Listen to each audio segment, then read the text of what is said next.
everyone, welcome back to my channel, or welcome to new members of our community. I'm so happy to see you. My name is Yasa. I'm from Saint Petersburg, Russia, and I moved to United States, Florida 10 years ago, all by myself. In these videos, I'm sharing with you my journey, joys, and challenges, of course, of a life of a musician, of someone moving countries, cultures, and adjusting to a new lifestyle. My goal is to inspire you to do something great in life, to start a new career, to become a musician, maybe, perhaps, why not, to learn a new language, to disrupt the lifestyle you have and do something out of ordinary, like move countries or start a new business or help someone in need and change the world for the better, one step at a time, one day at a time. And following that goal, today I decided to share with you something really, really personal. And I hope that I will find understanding in doing so, because it took a lot of guts and bravery for me to share this with you. And I hope you appreciate it. So I had an epiphany of sorts when I was watching The Crown. This is a TV show on Netflix. Here in the United States, we all watch Netflix, and I'm sure in the world too. And new season came out just a couple of days ago, and I'm fascinated by this whole culture of royalties in Great Britain, and I'm fascinated with the crown, with the royal family. So I'm enjoying this TV show too, because it's a great TV show with beautiful music and wonderful directing, and it's not about actions, it's about inner motivations and feelings of people, and this is very priceless in the world of fast action happening, you know, in present world. Something that portrays inner thought and inner trail of thoughts and motivations and feelings of people is rarely in the spotlight. That's why it's so unique and precious. And in the new season, it's a story of Princess Diana, and apparently she was a bulimic. So that kind of inspired me to record this episode, because I realize how many people struggling with this disease, and I wanted to share my story with you. So living in Russia, I thought that bulimia is something that is a made-up disease that is pretty much stupid and only rich and soulless and goalless people without goals and aspirations suffering from, you know, all those young girls who... So what is bulimia? Bulimia is basically when you purge and, you know, splurge in eating something, and then you throw up, you make yourself throw up. And I thought that this is so ridiculous, the idea of that, because, you know, maybe in Russia, you know, you wouldn't even have access to that much food to make yourself throw up. Or I was leading a different life, and, you know, my life was fulfilling enough for me not to crave for that, not to numb myself this way. So that was my thinking in Russia, in Saint Petersburg, growing up, being a teenager, being a student. I moved when I was 21, so up to that point, that was my thinking. Now, when I moved to the United States and changed countries and immersed myself in the culture of bulimia, well, so first of all, of course, this is an overwhelming event in your life when you have to move countries, right? Or whatever you're going through. For Princess Diana, you know, her marrying a prince, right? And her moving to Buckingham Palace and just experiencing this completely new lifestyle and new culture, and I can certainly relate to that. So it's a specific event that we're going through in life, be that changing of jobs, moving, losing a person who was close to us, maybe be it death or be it just a breakup. Whatever we're going through, this is the feeling that we have to numb, and this is a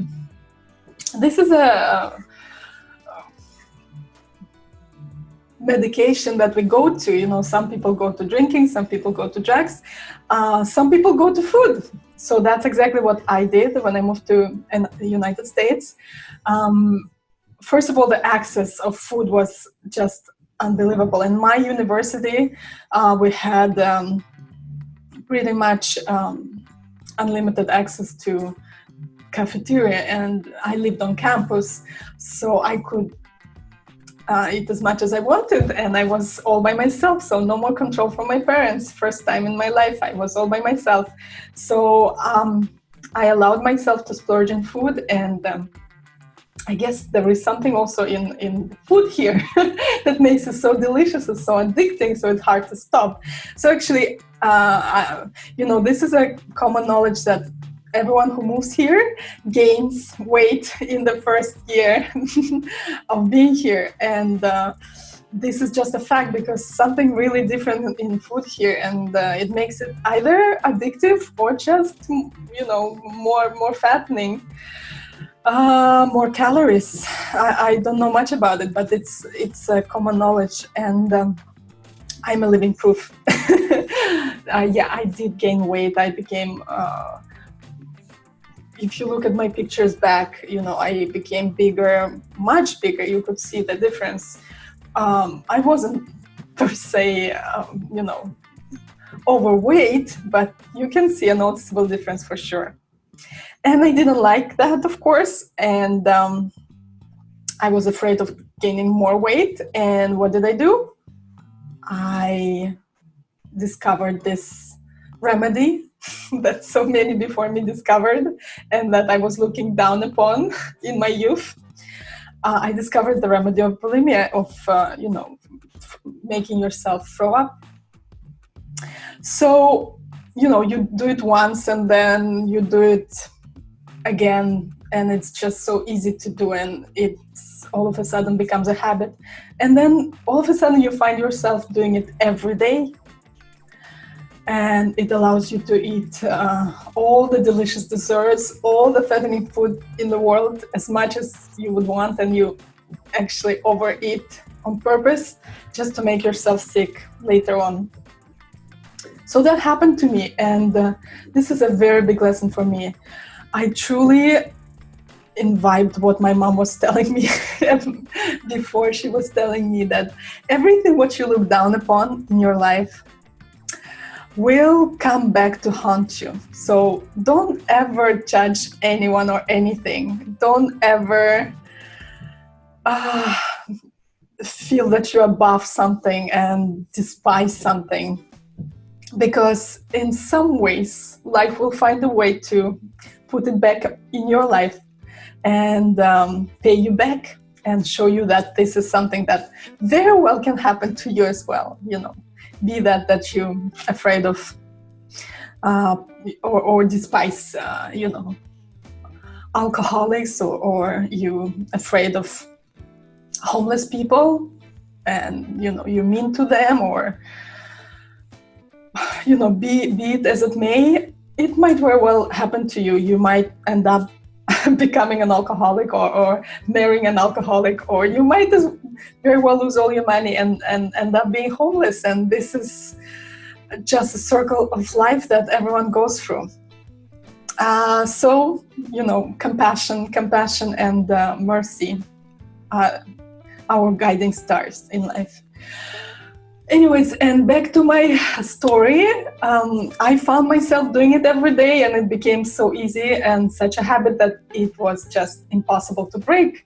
And, every time you do it, you want to stop, of course. I'm sure this is a very common philosophy of drug addicts and any addicted people to anything, to gambling, it could be anything in life, sex, right? Anything. Like, this is the last time I'm doing it, I'm gonna stop tomorrow. Or when we're on a diet, right? We say, okay, I'm eating this tonight, but tomorrow I'm gonna start a strict diet, just juicing, no more carbs. I'm sure it's familiar to everyone. And I was saying to myself every night, okay, this is the last time. I promise, I swear to God, this is the last time. Tomorrow I'm starting a new life. And it was just happening every night. And I've been struggling with this for years. So I was bulimic for years. And, as hard as it is to admit publicly, I feel like it will be more beneficial and help many people if I share this.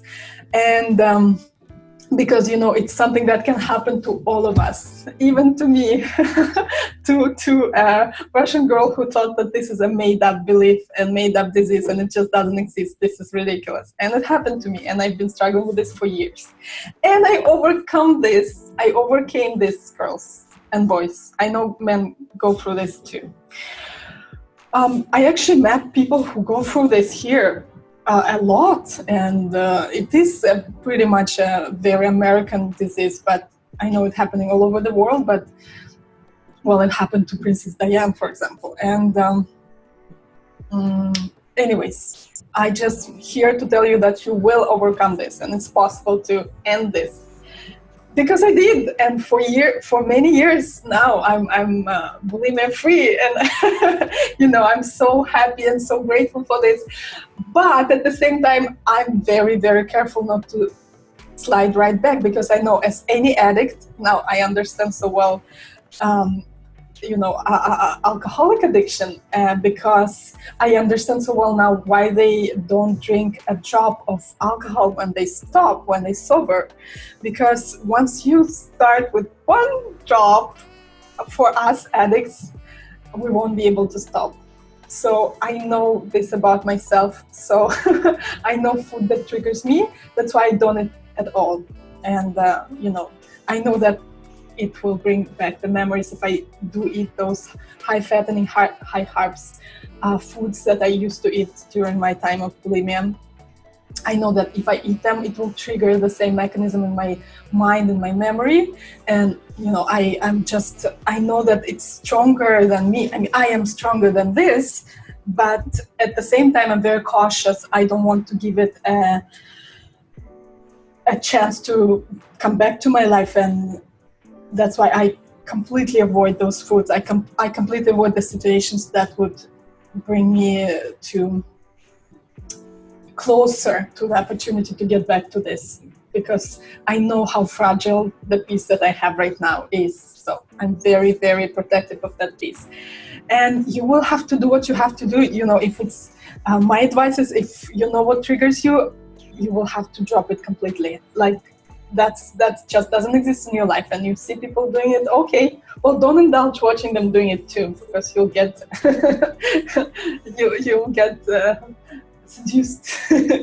Don't try to avoid those situations in general. If it's a drinking problem, avoid going to parties where this is a thing, right? Avoid going to bars at all. Like, you just changing your lifestyle completely. So here, finally, my long rambling video, I'm coming to the point. How did I do that? And how I hope you can do that too. How can you quit?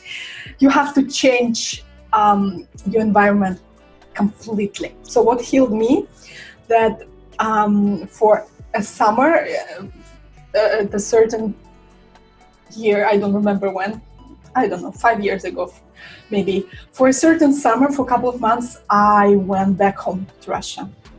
My mom knew about my struggles, and I got back into the situation of some kind of control, and someone in control of me, like, my family is there, so I have eyes on me. The environment is completely different, my home environment, where I didn't struggle with that, when I didn't have that problem. The food is different. So the environment, I changed countries for a couple of months. I changed countries, I changed people around me, I changed the environment, I changed food, everything upside down, and it helped. And to change a habit, they say you need to do it for 21 days. So that's why I understand why people go to rehabs for a long time. I would say a couple of months. For a couple of months, change your life completely. It's going to be hard at first, but you can do this, and it will get easier with every passing day.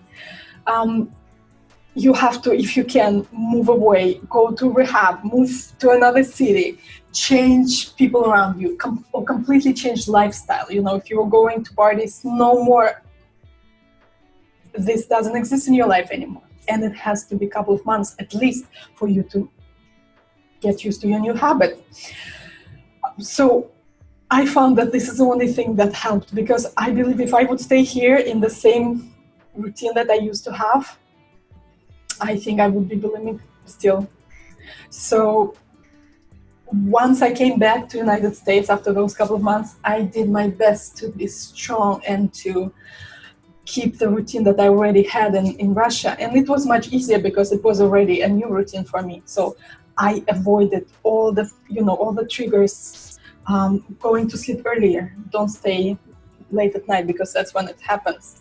Avoided those foods that triggered me completely. They don't exist in my routine anymore, in my fridge, in my life. They don't exist. Avoid buffets. I don't go to buffets anymore because I know that this is also trigger for me. My portions are limited. I know my limits, and that's what I do. That's my routine. So treasure your routine as hard as you can. It's the most precious thing in your life is your new routine.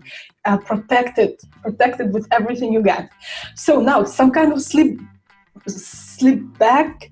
When you sleep back into your old habit, it's possible to happen. It did happen to me. I went through a breakup, and it was very painful, and I got back into my bulimia habit. Now, it happened just for a couple of weeks, so I was able to, again, bring myself back by bootstraps. So don't judge yourself too hard if it happens a couple of times. Don't think that this is, oh my gosh, you're back to this now, you can allow yourself to do all the old routine. No, it happened, okay, forget it, move on. Move on, continue with your head high and determination more than ever to stick back to your old, good, new routine of a healthy lifestyle. I really, really advise you, for any kind of addiction you have, wake up early, go to sleep early. Physical activity, run, walk, have a routine of exercising every freaking day for at least an hour. Surround yourself with positive people. Listen to affirmations. It's really good. Some people don't believe it, and a lot of men don't believe it, but as girls, I really feel that it does affect our thinking, and just positive affirmations, positive thinking, conscious decision of thinking positively, definitely. Have people who know what you go through. A big step for me was sharing this, when it's private and when you are hiding your addiction or something you're embarrassed about. It's one set of mind, and you need help to overcome this. It's really, really, really, really hard to do that by yourself. So share it with people. Have accountability partners. My mom knew, my closest friends knew. They really helped me, just being there for me and encouraging me to, even, sometimes just telling me to stop eating. And, as much as you hate them at that time, you're going to thank them later. So have accountability partners. Share with people this. You will be surprised how many people go through similar or even the same things that you do. And maybe you can,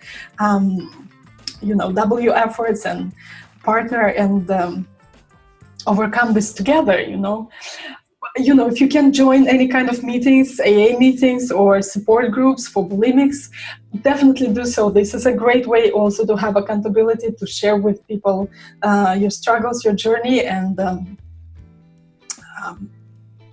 Having a support group is a big deal in all of that. And especially to keep you on the right path, having someone to check in with you and constantly check in on you and seeing if you, didn't steer, of course. That's important. But the biggest advice, the biggest thing that helped me, and unfortunately I probably would have to admit that the only thing that really does help is completely changing environment.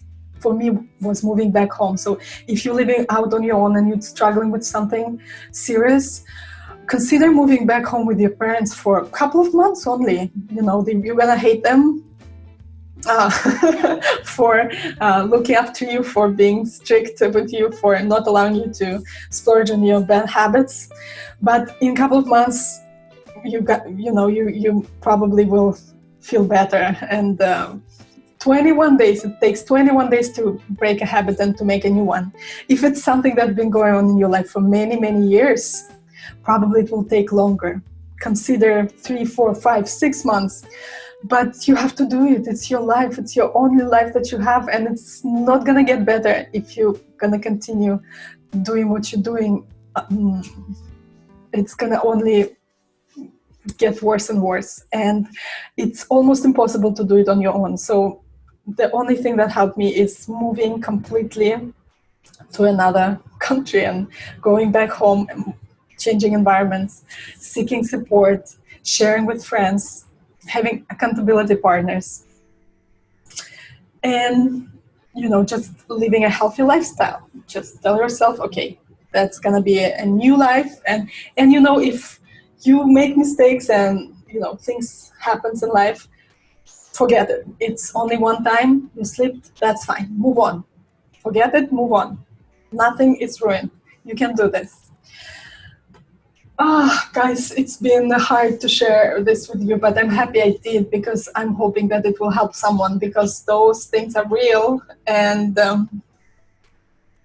as much as we think that they are not harmful and this is something made up, it's real and it is harmful, and it affects our health, our whole lifestyle, and